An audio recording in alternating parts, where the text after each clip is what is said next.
A reading from the book of Genesis. At the end of 40 days, Noah opened the porthole he had made in the ark and sent out the raven. This went off, and flew back and forth until the waters dried up from the earth. Then he sent out the dove, to see whether the waters were receding from the surface of the earth. The dove, finding nowhere to perch, returned to him in the ark, for there was water over the whole surface of the earth. Putting out his hand, he took hold of it, and brought it back into the ark with him.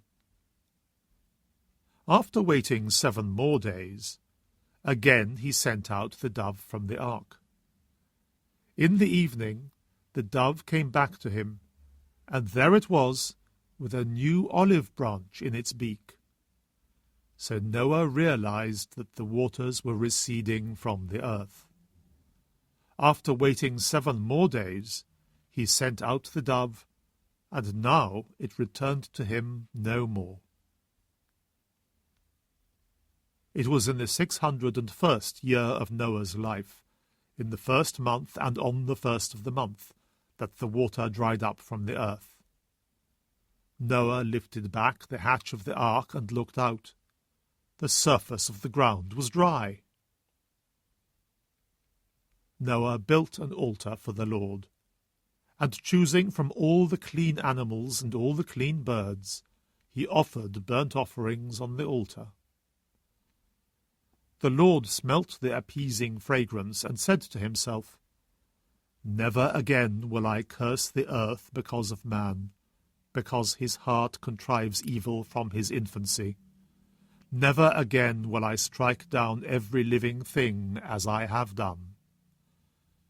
As long as earth lasts, sowing and reaping, cold and heat, summer and winter, day and night, shall cease no more."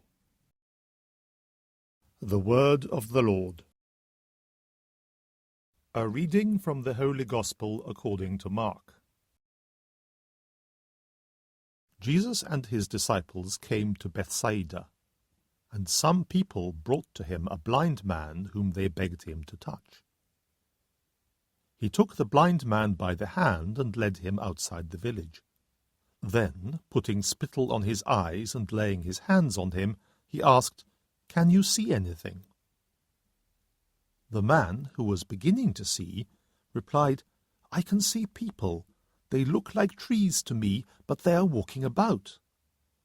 Then he laid his hands on the man's eyes again, and he saw clearly.